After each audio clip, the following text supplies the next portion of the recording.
Começou, porque começou agora a bendita hora, o melhor programa da tarde. Não tem programa melhor do que esse, sabe por quê? Porque aqui só vem os melhores. É proibido entrar qualquer um nesse programa e é por isso que eu digo pra você, você não vai encontrar nenhum programa tão inteligente como esse na sua tarde. Hoje tem muita coisa e eu tenho que dizer pra vocês, hein? Tem que falar, o doutor já sabe, ó.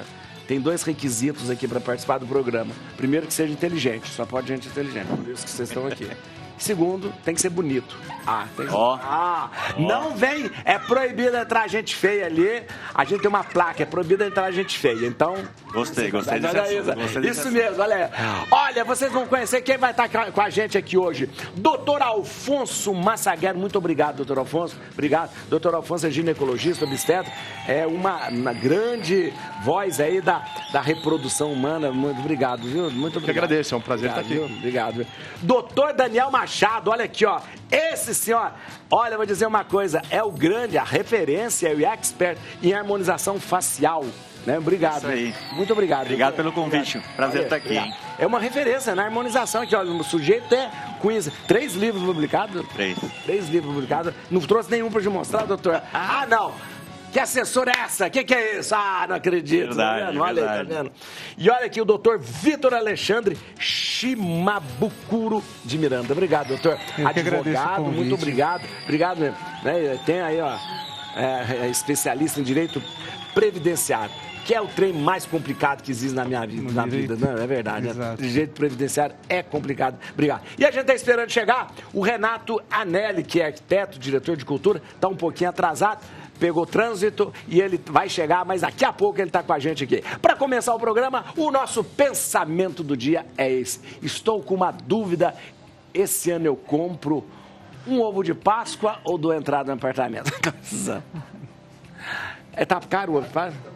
Não, nem é ovo de Páscoa, é ovo de galinha, é ovo de galinha. Esse sim tá caro. Esse vai ser uma concorrência dura esse ano, ovo de galinha, ovo de verdade e ovo de Páscoa. Muito bem, a bobagem, Wilson, a idiotice do Wilson. Vamos ver aqui, ó. Ui. Regras de transição para quem vai pedir aposentadoria do INSS ficam mais rigorosas. Veja o que muda. Parece que só está piorando, como que é? A situação é sempre a gente trabalhar um pouco mais, né? A idade média da pessoa sempre aumenta, então, obviamente, a gente vai ter que trabalhar um pouquinho mais. Essa questão da regra de transição veio por força da emenda constitucional 103 Aquela que fez de 99. Que todo mundo aposenta agora com 65 anos. Homem, né? 65 anos. Homem esperando 65 anos, isso. Mulher 62. Com quanto aumentou o tempo de trabalho. O tempo de contribuição, isso. Quanto tempo é?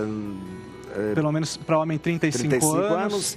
Para mulher, pelo menos 30, se for na aposentadoria, por tempo de contribuição, né? E aquela história da regra de transição é para essas pessoas que já eram filiadas ao sistema do regime de previdência e após essa emenda, como aumentou o tempo que a pessoa tem que trabalhar, não vai ter que trabalhar exatamente quem se filiou posterior à emenda. Mas vai ter que trabalhar um pouquinho a mais, né? Para não ficar tão pesado para quem já havia trabalhado tantos anos antes. Não tanto quanto é o pessoal agora de que vai ser daqui para frente, mas fica mais ou menos no meio termo ali, exato. Mas ficou mais rigoroso agora?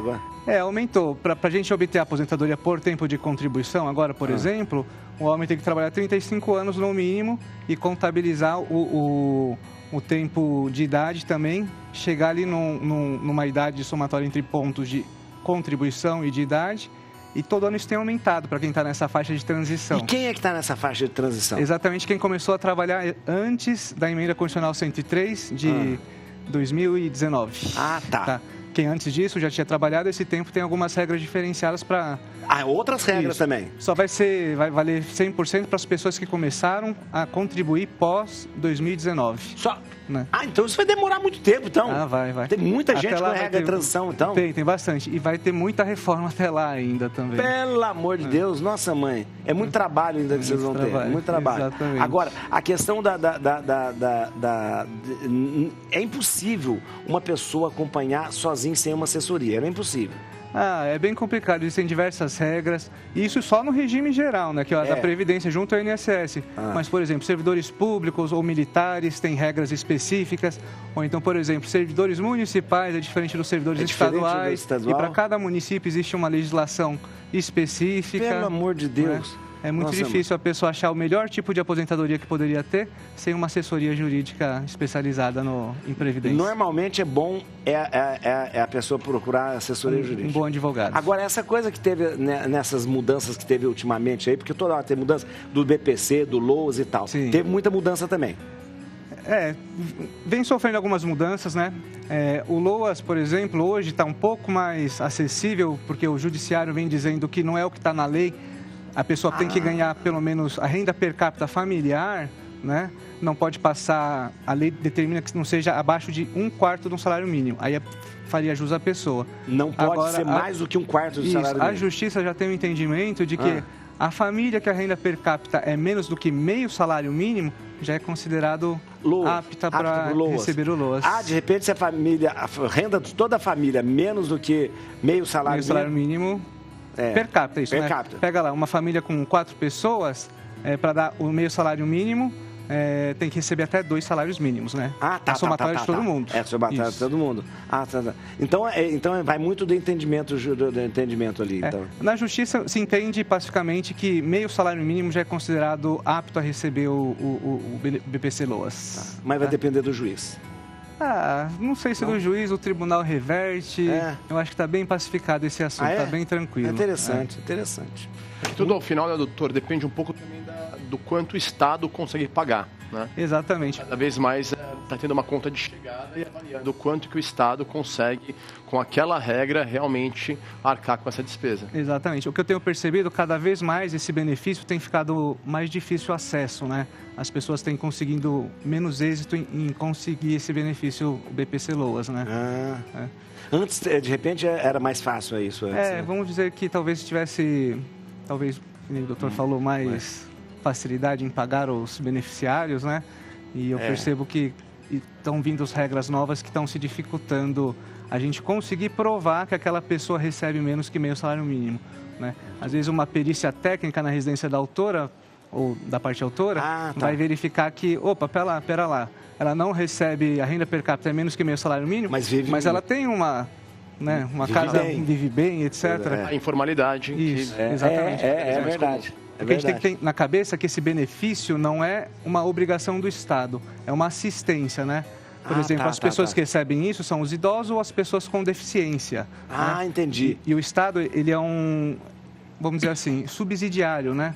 Se a família não consegue prover o sustento daquela pessoa, aí sim o Estado entraria para substituir aquela ausência de renda, interessante. Né? Senão... LOAS, o AS do LOAS é assistência social? É Lei Orgânica da Assistência Social. Isso mesmo. Isso aí. Você pode participar com a gente aí, participa mandando a sua pergunta, a sua opinião, a sua dúvida pro pessoal aqui. E você pode usar o YouTube para isso. youtube.com/TV Rede Vida ou youtube.com/Bendita Hora. Pode mandar. O pessoal já está participando aqui. Marcela Hanac, obrigado pelo seu carinho. A Marisa Vasconcelos, Renata Machado, olha que beleza. Obrigado, viu, Renata? Olha aí que beleza. Anice Maria Ferreira, da Paraíba, Marisa Oliveira, tudo participando aqui, ó. Muito obrigado aí, gente. Muito obrigado. Vamos lá participar, mas tem mais uma pergunta aqui? Pergunta não, vamos lá, tem mais uma notícia aí. Aos 56 anos, mulher engravida durante menopausa. Doutor, como é possível, doutor? 56 anos, mas durante a menopausa já... Lembrar que a menopausa é a última menstruação da mulher, Então ela gira por volta dos 49, 50 anos. É possível em algumas mulheres, muito raro, ela ter a menstruação até mais tarde e às vezes ela ter tido alguma ovulação. É muito raro e pouco provável, tá? Lembrar que atualmente, com tratamentos de reprodução humana, você pode ter filhos em qualquer idade, teoricamente. Aí você ia perguntar, dependendo, a mulher pode ter passado pela menopausa com a questão da fertilização, pode ter. A menopausa não é uma barreira para nós. Não é. Em hipótese alguma. Então você consegue, com hormônios, fazer aquele útero voltar a funcionar e aquele útero engravida normalmente, com uma boa taxa de gravidez.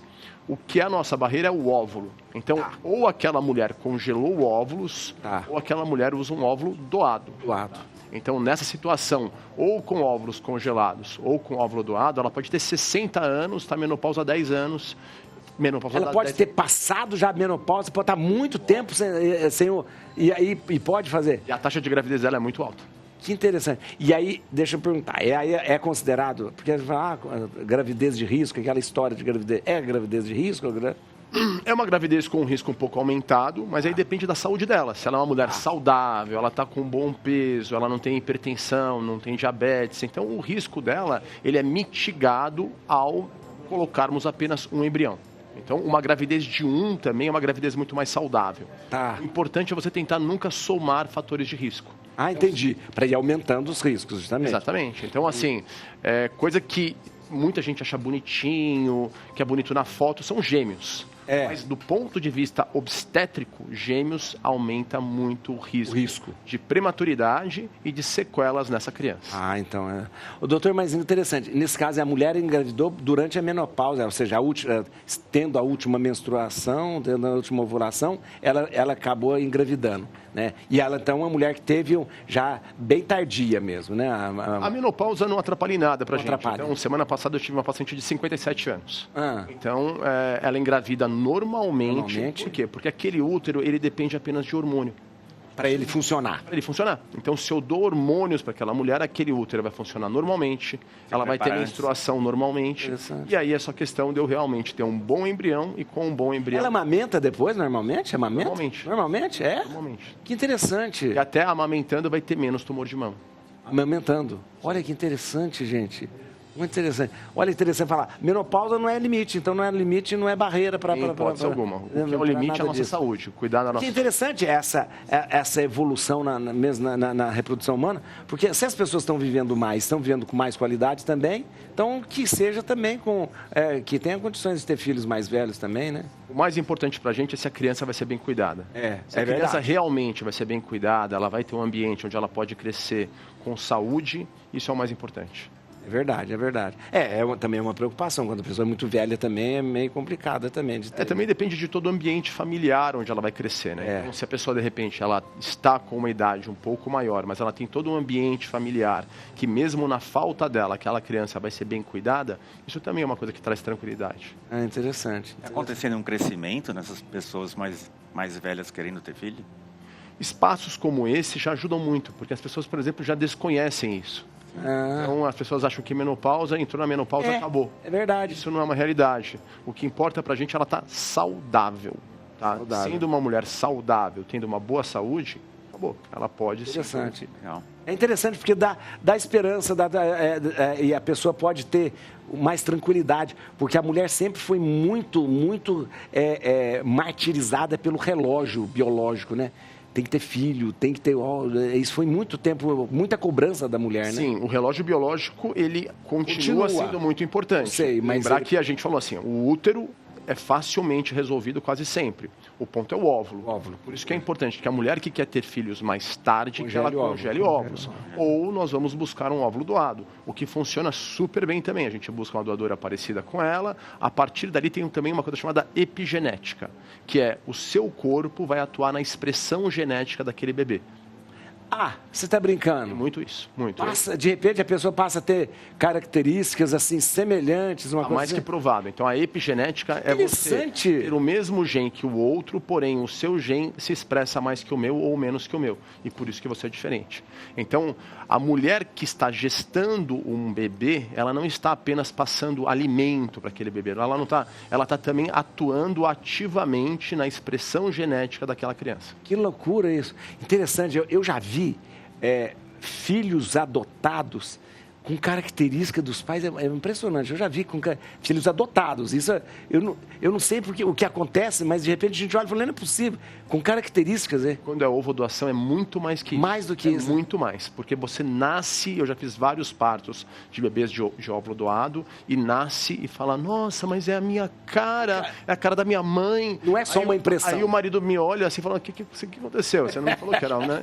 Não, é a epigenética atuando nessa criança. Interessantíssimo. Meu Deus, olha. Vamos ver aqui, gente, Qual é o procedimento que as celebridades estão investindo para retomar a juventude? Doutor, você tem que contar para nós por que a gente tem que fazer para cada vez ficar mais novo.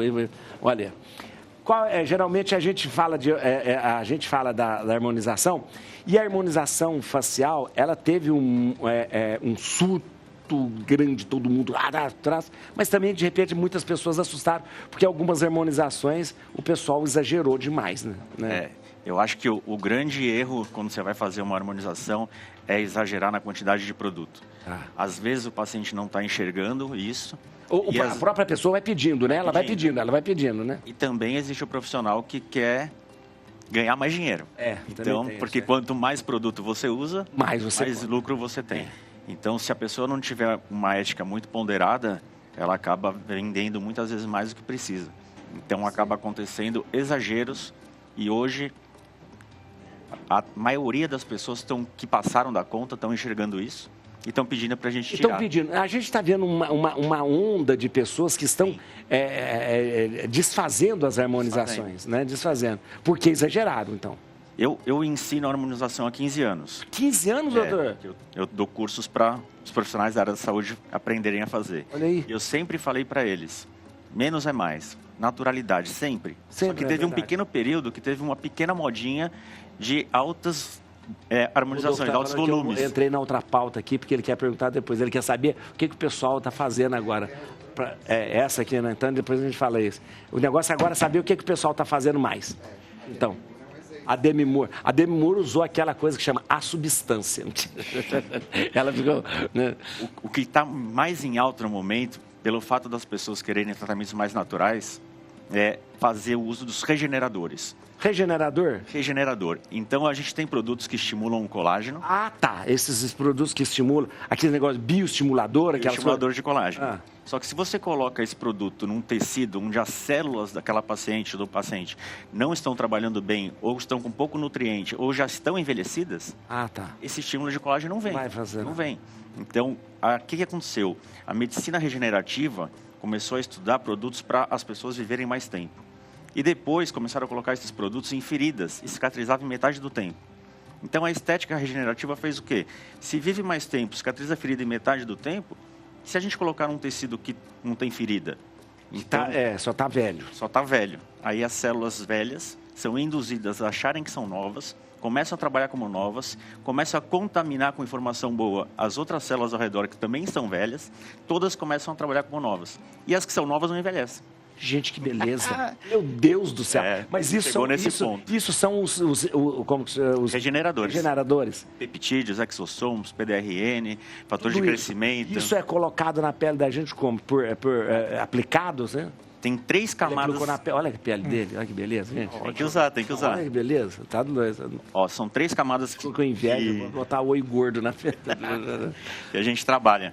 A gente trabalha misturado com os bioestimuladores no subcutâneo com uma cânula, que é um dispositivo que a ponta é redonda. Então, ela vai deslizando por dentro do rosto e a gente vai retroinjetando. A segunda camada é um pouco mais superficial na derme. A gente pega uma agulhinha de insulina bem fininha e vai fazendo micropápulas, bolinhas no rosto do paciente. E a última camada é a epiderme, que é a mais superficial. Pega uma canetinha de microagulhamento, microagulhas fazendo furinho, e aí vai pingando o regenerador também. Então, são 3 profundidades diferentes. São os regeneradores. Não tem um negócio que também tem uns fios de... fios de PDO. Fios de PDO. Tem alguns materiais, mas o mais usado é a polidioxanona, que é o PDO. Tem fio que é liso, só vai estimular colágeno. Vai estimular, É igual um fio de cabelo. Você coloca, e ele vai ser absorvido e forma um canudinho de colágeno. É um canudinho de colágeno. Vai colocando aí você vai colocando bastante. Quanto mais, melhor. E tem a opção de você pegar esses fios que tem algum tipo de farpa ou molde, que aí você consegue tracionar o tecido. Aí, além do estímulo de colágeno, tem a questão, mas aí é mais uma coisa física, né? Já não, física. Física. E conforme ele vai absorvendo... ele vai absorvendo também? Existem fios que não absorvem, mas eu não utilizo nada que não absorve. Tudo que eu uso é absorvível. Porque se o paciente não gostar, ou se daqui a 5 anos o rosto dele vai estar um pouco diferente... Você pode reverter. Não, pode ser que o tratamento definitivo não fique bonito mais. Entendi. Aí complicou. Então, nada definitivo a gente usa. Que interessante. E a questão do ácido hialurônico, que ele é usado hoje como aquele para preencher, aquela coisa. Sim. Ele não é um estimulador, ele não é estimulador de nada não, né? O ácido hialurônico normalmente ele é um volumizador. Volumizador. Ele consegue ativar algumas células para fazer colágeno, mas o estímulo de colágeno ele é pobre, não é tão forte como se você usar um produto específico para isso. Um bioestimulador de colágeno. Esse dia eu li sobre um negócio, como que é, que ele estava usando para coisa... Esperma de salmão, o que é? É o PDRN. Ah, PDRN? PDRN. Tá. Mas isso é o esperma de salmão mesmo? Não tem jeito de sintetizar isso, não? Temos de matar salmão no mundo... Tem como você pegar de outros organismos, mas o mais utilizado é do esperma de salmão. É? Ele é um regenerador também, é um cicatrizante, tem anti-inflamatório. E eles conseguem esses produtos associados... Isso aplica na pele? Aplica na pele. Então, você falou da epigenética. O que a pessoa fez durante a vida? Dormiu mal, comeu mal, fumou, bebeu, tem estresse. Então, a epigenética fica desfavorável. Então, esses produtos conseguem lá regenerar o DNA. Eu não consigo mudar o DNA. Se uma pele escura ficar clara ou uma pele clara ficar escura. Mas a gente consegue, através desses produtos, combater tudo que a pessoa fez na vida para envelhecer as células dela e estragar o DNA. Mas também a pessoa tem que mudar de vida também. Ela tem que se ela quiser ter pele boa daqui para frente também, tem que comer bem. Tem que é um conjunto, é um conjunto. Porque não adianta nada. Você falou assim, eu vou estimular o colágeno da pessoa. A pessoa não come bem, vai tirar colágeno de onde? De McDonald's? Não tem jeito, não tem jeito. Antes de existirem os regeneradores, a gente tinha muito paciente que você aplicava produto muitas vezes e não vinha resultado nenhum. A gente ficava pensando, o corpo dessa mulher está com alguma coisa ruim que não está produzindo. E hoje a gente já sabe que as células envelhecem e elas se contaminam envelhecendo outras células. E aí, se não tiver nutrição em célula jovem, não tem como formar colágeno. É o Silvonei? Dá licença. Eu vou fazer da pessoa que você mandou vir aqui. A gente vai a gente tem acompanhado com muita atenção, né, mas acima de tudo com muita fé e oração, o estado de saúde do nosso Papa Francisco. Está enfrentando um quadro de pneumonia, né, e se encontra internado há alguns dias já na Policlínica de Gemelli. Eu vou conversar agora por telefone com Silvonei José Protz, que é jornalista e coordenador da Rádio Vaticana e do Vatican News, para a gente saber um pouco mais sobre o atual estado de saúde do Santo Padre. Boa tarde, Silvonei. Boa tarde, Padre Zoreus. Uma alegria mais uma vez estar com vocês. Pois é, nós acabamos de receber o boletim vespertino desta segunda-feira, sobre a situação, as condições de saúde do Papa Francisco. Obrigado pela nossa sala de imprensa. E posso dizer que as condições clínicas do Santo Padre, em seu estado crítico, mostram uma leve melhora.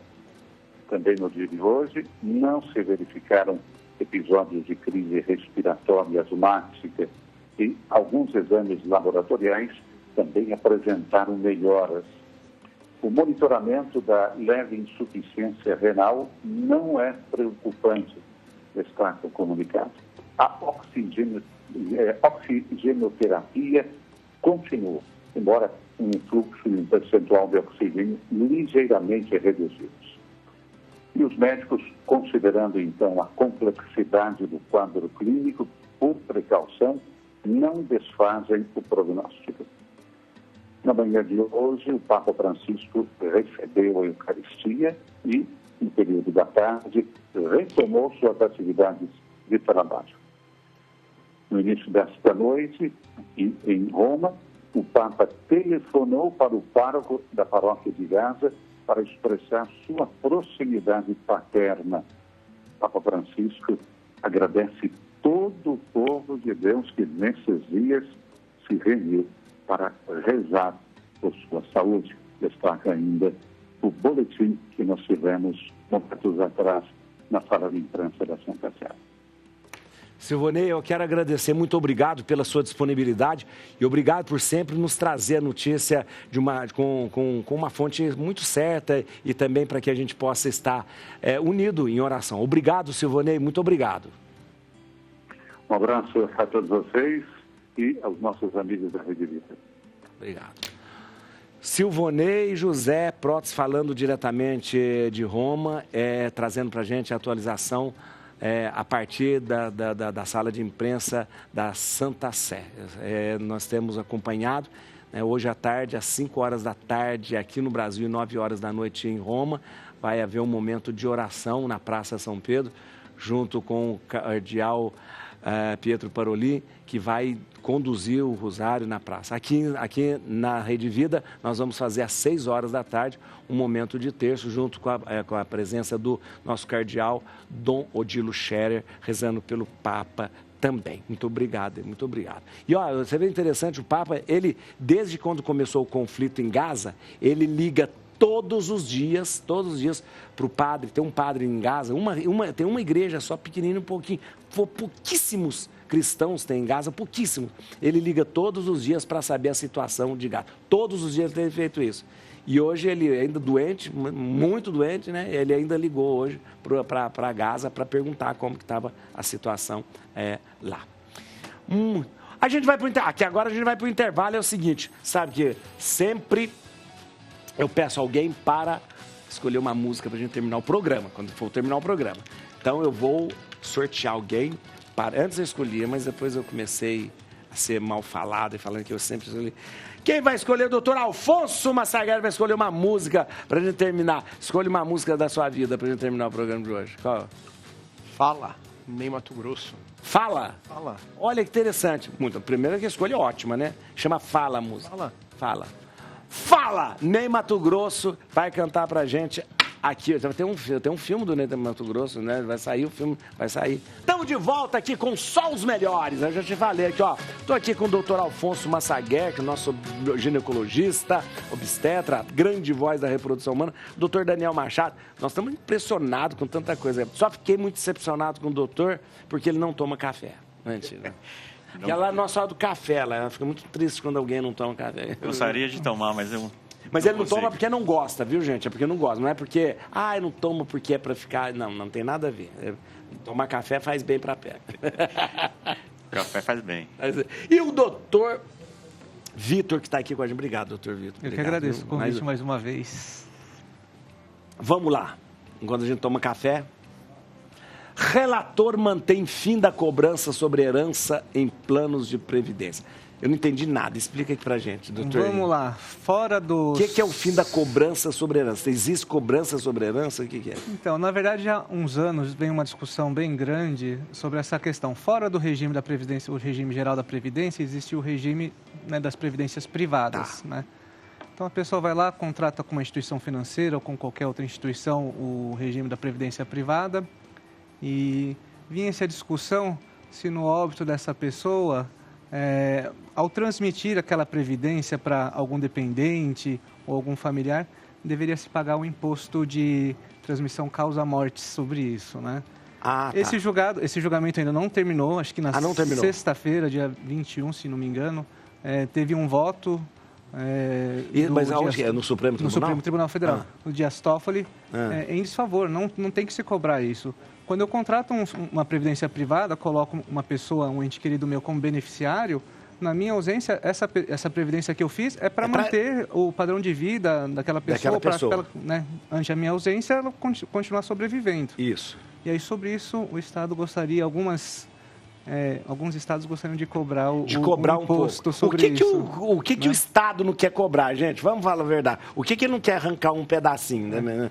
Então, mas aí, por enquanto, um voto só. Não, por enquanto temos 2 votos. Os 2 votos em desfavor a cobrança do imposto. Não, né? É para cobrar? Não. O STJ, acho que ano passado ou retrasado, já havia julgado nesse sentido e o Supremo vem utilizando, inclusive, decisões que o próprio STJ, no mesmo sentido da não cobrança desse imposto sobre a transmissão. O senhor acha que não vai passar essa coisa? É difícil saber. Ainda faltam mais 8 ministros julgarem e se empatar o presidente do STJ dar o voto dele. Também então ainda temos que aguardar então, tem muita os próximos andamentos dessa decisão. Mas o relator é o Dias Toffoli? Eu não tenho certeza quem que é o relator dessa decisão, mas eu acredito que a última decisão que eu li foi do Dias Toffoli na última sexta-feira. Tá? Teve um plenário virtual e ele deu o voto dele assim. Interrompeu-se o julgamento, provavelmente por conta do tempo, né, do horário, e ainda vão se retomar esse julgamento para os outros ministros fazerem o voto. Eu não vou me recordar quem que é o ministro. Eu não aguento esses votos dos ministros, como é cumprido esses votos. São cumpridos. Pelo amor de Deus. Quando a gente vai votar uma coisa, sim, a gente faz assim. Não, pronto. Quando tem voto de ministro sobre, meu Deus do céu, vamos escutar. 10 horas ele lê o voto dele. Pelo amor de Deus. É sempre assim. Quando está no plenário, os votos são sempre cumpridos. 50, 60 laudas para ele ler. Então eu fico com pena dos outros ministros ter que escutar tudo. Não, sinceramente, tá doido. É muito difícil. Tá louco. Vamos lá. Gravidez aos 40 anos. Entenda cuidados que a maternidade exige. Agora, 40 anos está normal. Já é uma menina. 40 anos não precisa mais ter... Não estamos na menopausa, nada disso. Mas é uma gravidez mais tardia, né? É uma gravidez tardia, mas também a gente não pode esquecer que o útero não é um problema. Assim, isso. No útero você quase sempre consegue consertar, etc. O ponto é o óvulo. O óvulo é o dono do jogo. A mulher sempre manda. Então, o óvulo é tudo pra gente, tá? Então, a partir dos 35 anos, tá? 32 até, acontece uma perda de qualidade do óvulo. A partir dos 32 anos. 32 anos. Então, assim, com 40 anos, uma mulher já tem uma taxa de síndrome de Down de 1 para 96. Ela já tem uma taxa de abortamento, que é uma perda inicial de uma gravidez, maior que 30%, devido à qualidade do óvulo. Tá?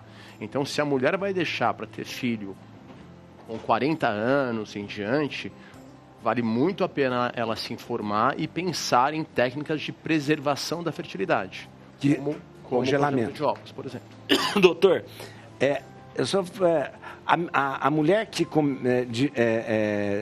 começa a menstruar mais tarde, ela de repente, ela tem essa mudança, esses óvulos mais preservados ou não? É uma ótima pergunta. Assim, é muito comum nós atendermos mulheres de 40 anos, você só vê a Demi Moore, né, que o Dr. Daniel deve ter atendido ela há pouco tempo. Verdade. Que elas continuam muito bonitas. Então, muitas dessas mulheres, elas não parecem a idade que têm. A idade que tem.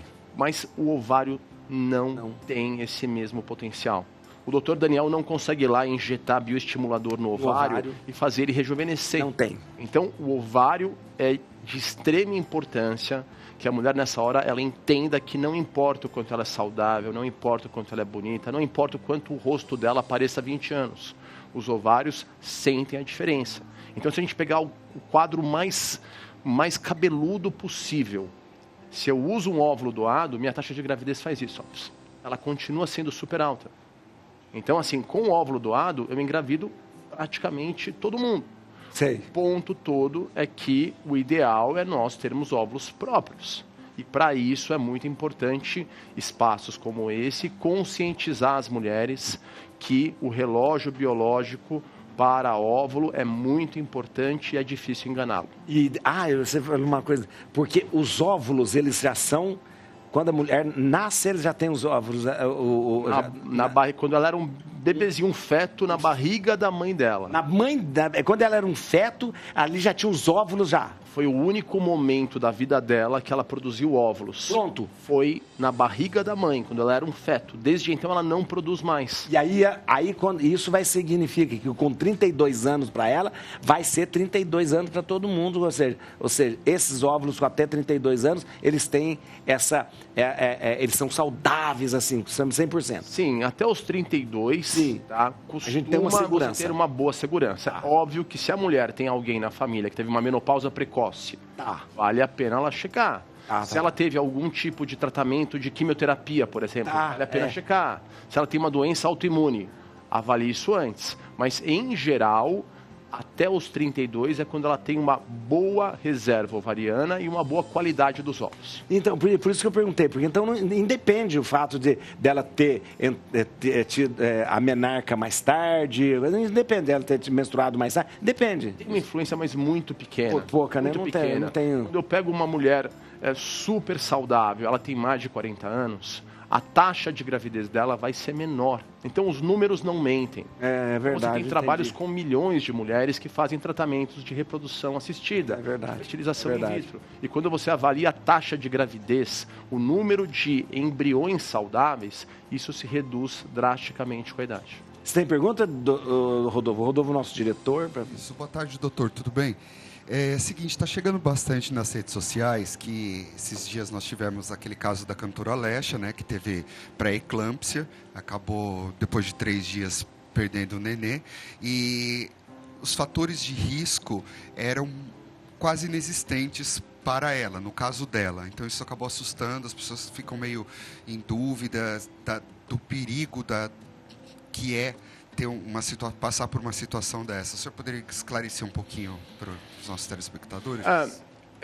Pré-eclâmpsia, você tem vários... Então, a pré-eclâmpsia é o quê? É o aumento da pressão na gravidez, tá? Pressão arterial. Arterial, tá? E isso é uma doença da placenta. A placenta que causa aquilo, tá? Então, assim, fatores de risco, eu não a conheço pessoalmente, mas primeiro filho é um fator de risco. Ou trocar de parceiro e ter um primeiro filho com aquele parceiro. Você ter uma gravidez com mais de 35 anos também é um fator de risco. É claro que depois obesidade, hipertensão prévia, doença renal, doença autoimune, também são fatores de risco. Então, assim, é claro que por isso que é de extrema importância um bom pré-natal. Isso. Porque isso pode acontecer em qualquer mulher, tá? E é claro que tendo esse bom acompanhamento, fazendo uma boa alimentação, então você também pode reduzir um pouco isso com complementação de cálcio, com aspirina infantil, pode ajudar. Então você tem maneiras de você tentar reduzir este risco. E a pré-eclâmpsia, a eclâmpsia ela é perigosa não só para a criança, como fala, mas a mulher pode morrer nesse momento? Sim, a pré-eclâmpsia em um país desenvolvido é a principal causa de óbito materno. Então é de extrema importância, tá? Quando você fala em um país não desenvolvido como o nosso, aí também entra o sangramento. Mas pré-eclâmpsia é algo muito importante, por isso todo pré-natal, o controle da pressão é muito importante, suplementar e acompanhar de perto é de extrema importância. E óvulo doado até reduz um pouco isso. Aqui, a Rosimeire Cohen falou assim, minha irmã teve pré-eclâmpsia na gravidez há muitos anos atrás. Meu sobrinho nasceu bem e hoje é pai de 2 lindos meninos. Está falando, na verdade... O que eu queria perguntar... pode falar, doutor. Mas é bom não assustar as pessoas. Pré-eclâmpsia é muito comum, pessoal. Então, assim, pré-eclâmpsia é extremamente comum. É uma doença comum em um pré-natal de risco. Tá? O ponto é que casos graves, como eu acho que foi da Alexa, graças a Deus é raro, né? É raro, então, mas é algo extremamente comum. Então, por isso que você acompanhar e toda consulta de pré-natal é obrigatório medir a pressão. E por isso que esse acompanhamento é importante, ter uma boa alimentação, um bom peso também, tudo isso vai reduzindo esse risco. Você falou da questão a quimioterapia, ela chega a afetar a questão dos óvulos? A gente tinha falado antes. Sim, vários... Uma pessoa que passou por quimioterapia? Vários quimioterápicos podem agredir o ovário e fazer aquela mulher ter uma menopausa precoce e uma baixa carga ovariana. Lembrar que a carga ovariana, isso é o potencial de uma mulher ter um bebê, ela reduz antes da menopausa. A menopausa é uma falência hormonal. A falência ovular acontece anos antes. Então, em geral, uma mulher quando já está perto da menopausa, ela é muito pouco fértil. Muito, muito pouco fértil. Interessante, interessante. Vamos lá, mais aqui. O limite para a vaidade e os riscos causados pelos excessos de procedimentos sérios. É aquilo que a gente estava falando antes. Vamos lá. Eu acho interessante. Eu já tinha adiantado o negócio. Os limites, justamente, geralmente, vocês querem impor, mas tem paciente que não quer saber. Ele quer ficar com os beiços daquele tamanho, aquelas coisas, tudo, não é? Existem pacientes que eles perdem um pouco a noção e eles querem sempre mais. Mas vai do profissional que cuida desse paciente ter um limite. Então, assim, eu não discuto formato. Meu paciente quer ficar com o lábio de cima maior que o de baixo. Formato ele que escolhe. Mas se chegar no momento que o volume do lábio dele está muito grande e ele me pede mais, aí eu falo, não dá. Às vezes a boca está chegando primeiro com o seu rosto já. Então, a gente vai manter por aí. E tem alguns pacientes que concordam comigo e entendem isso, até por segurança que você pode comprimir vasos sanguíneos se você coloca muito produto. Mas tem pacientes que não entendem e vão procurar outro profissional que de repente faça isso. Agora, doutor, a gente viu que muita gente se excedeu, a gente estava falando antes. Muita gente se excedeu e muita gente, de repente, começa a reverter. Só que há procedimentos que foram feitos de forma negligente, que não tem como reverter. Coisas tipo PMMA, não tem como reverter. Produtos que não são absorvíveis, é só com cirurgia para você tentar tirar. E mesmo assim a cirurgia 100% não sai. Porque são a base de resina, são microesferas de resina, que você nem com microscópio você consegue enxergar tudo. O PMMA é um plástico, né? Um plástico que geralmente as pessoas... Uma resina. E não tem, aquilo, uma vez colocado, não tem como você tirar. Tem como você tirar o máximo que você enxergar. Mas sempre alguma coisa vai ficar. É impossível alguém ser capaz de tirar todo o PMMA de outra pessoa. Não existe ainda esse profissional na Terra. Não existe. Não existe.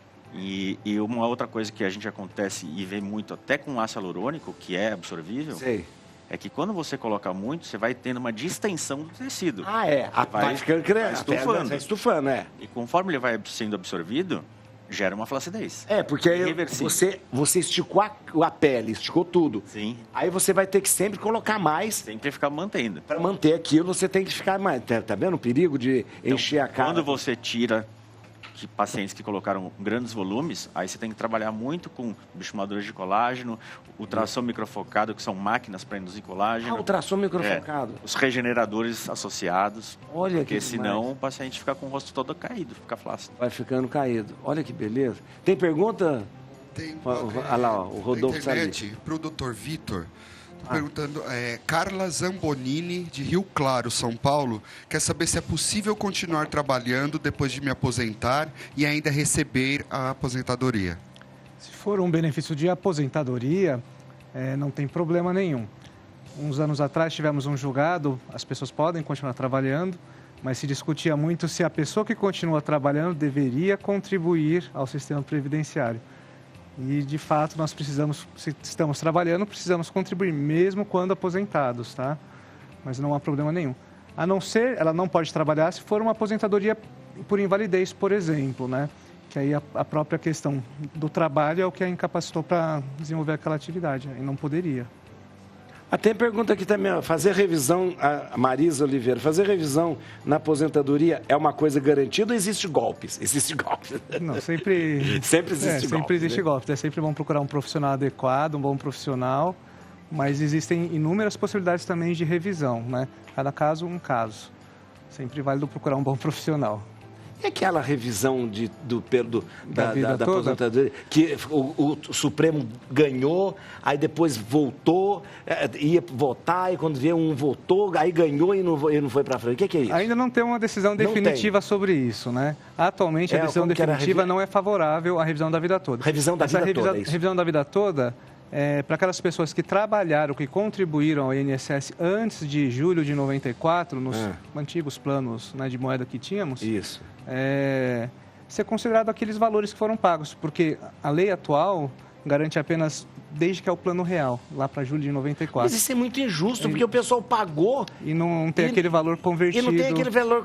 Tudo foi convertido, dívida foi convertida, tudo foi convertido. E o pessoal que pagou não foi convertido. Não é considerado aquilo no cálculo do benefício. Mas o Supremo deu ganho de causa. Já se reverteu isso novamente e hoje ainda não sabemos qual que vai ser o desfecho disso. Estamos aguardando, está pendente de julgamento no Supremo Tribunal Federal. Isso é uma sacanagem, sabe por quê? Quando o negócio é favorável às pessoas que pagaram, as pessoas pagaram, elas não roubaram, não, pagaram e deu ganho de causa e o governo dá um jeito de reverter, Uai, então não põe um trem no Supremo Tribunal? Né?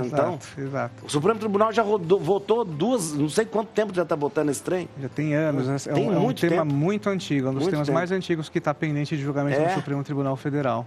Essa questão da revisão da vida toda. Aí um pede vista, outro pede não sei o quê, outro não sei o quê. Tudo vai enrolar. Chicanas, né? Isso vai longe ainda. Vai longe. Mas ainda não tem uma decisão definitiva ainda não. Não tem. Ainda não. Então o negócio ainda está rodando. Está rodando. E sem previsão para ter uma decisão definitiva. Pelo amor de Deus, tá doido. Vamos lá. Tem mais uma aqui? Vamos lá. Mais uma você? Mais uma você. A Amanda, ela é do Rio de Janeiro, ela está perguntando, ela já teve câncer de pele, está perguntando se ela pode fazer procedimentos como harmonização ou se não é adequado para ela. Todos os pacientes que têm alguma situação clínica que seja não real ao comum, ao conforme que a gente está acostumado, a gente sempre conversa com o médico que acompanha e pede autorização dele. Se ele autorizar, aí a gente pode fazer sem problema nenhum. Interessante, porque se a pessoa já tem um câncer... o dermatologista vai falar, não tem problema. Se ele autoriza, a gente já sabe que não tem nenhum risco inerente ao tratamento e a gente segue. Muito interessante mesmo. Vamos lá aqui, ó. Tem mais? Então eu também tenho mais... Vamos lá. Eu também tenho... Aqui, ó, tem uma coisa aqui, ó. Minha pálpebra está atrapalhando a visão, cirurgia ou de repente uma harmonização? Depende do grau de flacidez dessa pálpebra. A gente, com a harmonização, não consegue resolver. Mas existem os tratamentos que você traciona com fios que podem ajudar. Mas se tiver uma flacidez muito avançada, aí tem que fazer a blefaroplastia. Aquela blefaroplastia, né? Blefaroplastia. É interessante. A harmonização, ela vai... Eu acho interessante lembrar que a harmonização não é só corrigir as coisas. Eu acho que é interessante que o Dr. Daniel está trazendo uma noção nova e interessante, que é justamente você, de novo, harmonizar de dentro para fora, né? Estimulando, né? Estimulando o colágeno, estimulando tudo isso. Né? Existem 2 perfis de pacientes. O paciente que quer mudar alguma forma do rosto e o paciente que chega para mim e fala assim, não quero mudar nada. Então é só tratamento preventivo para não envelhecer rapidamente. A gente começa a partir dos 20 anos de idade. 20 anos? 20 anos. Nossa senhora. Ô, doutor, e aquela história? Porque tem gente nova, com 20 anos, tacando botox na cara. Fala, botox preventivo. Esse trem não existe. Existe. A toxina, botox preventivo? A toxina botulínica, ela, se você começar a usar muito cedo e com muita frequência, pode... Os estudos ainda são controversos, mas clinicamente a gente enxerga que começa a diminuir o efeito. Dá o efeito vacina lá, né? O efeito vacina. Então a gente sugere que as pessoas mais jovens usem os bioestimuladores de colágeno, os lasers, as tecnologias associadas aos regeneradores.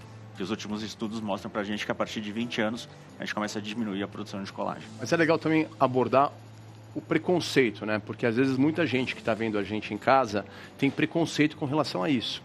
E lembrar que quando a gente fala em estética, tá? A gente fala também em saúde. Saúde. Você é aquilo que você se vê.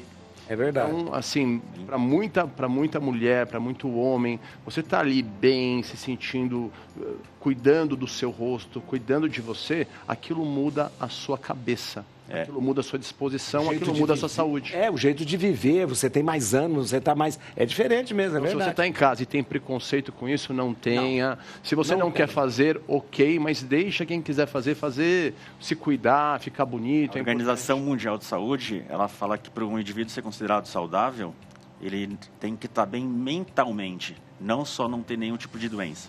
Então, é verdade. Quando a gente faz esses tratamentos que melhoram a autoestima da pessoa, a gente está promovendo saúde. É verdade. E depois a pessoa tem que se sentir bonita também. Ela tem que olhar, se sentir bonita, fazer alguma coisa. Por isso que eu falo que só você vê gente bonita, porque o programa faz bem para a pessoa que está aqui. Para nossa amiga que teve tumor de pele, lembrar também de usar protetor solar, chapéu, fugir do sol, o sol em excesso faz mal. Isso mesmo. Tem mais um doutor aqui, Fábio? A Patrícia, ela falou que teve descolamento de placenta na gravidez, ela tinha 35 anos. E ela está perguntando se é por causa da idade, se isso pode acontecer com qualquer gravidez, que ela tem medo, às vezes, de uma futura gravidez ela ter novamente. Descolamento de placenta é um termo genérico que se usa para muita coisa. Então, no início de uma gravidez, né, atualmente as pessoas fazem diagnóstico de gravidez muito cedo. Então, é muito comum você fazer um ultrassom e ter um pequeno descolamento. Ou então, em um sangramento na gravidez, no início dela, você também faz um ultrassom e vê um descolamento, tá? Isso é extremamente comum, no primeiro trimestre principalmente, tá? Um descolamento de placenta no final de gravidez é muito mais raro, pode ser algo muito mais grave, mas graças a Deus é muito raro. Então, para nossa amiga em casa, falar que descolamento de placenta no início da gravidez é muito comum, na imensa maioria das vezes não vai ser nada e vai sarar sozinho, que é o mais possível ser o caso dela.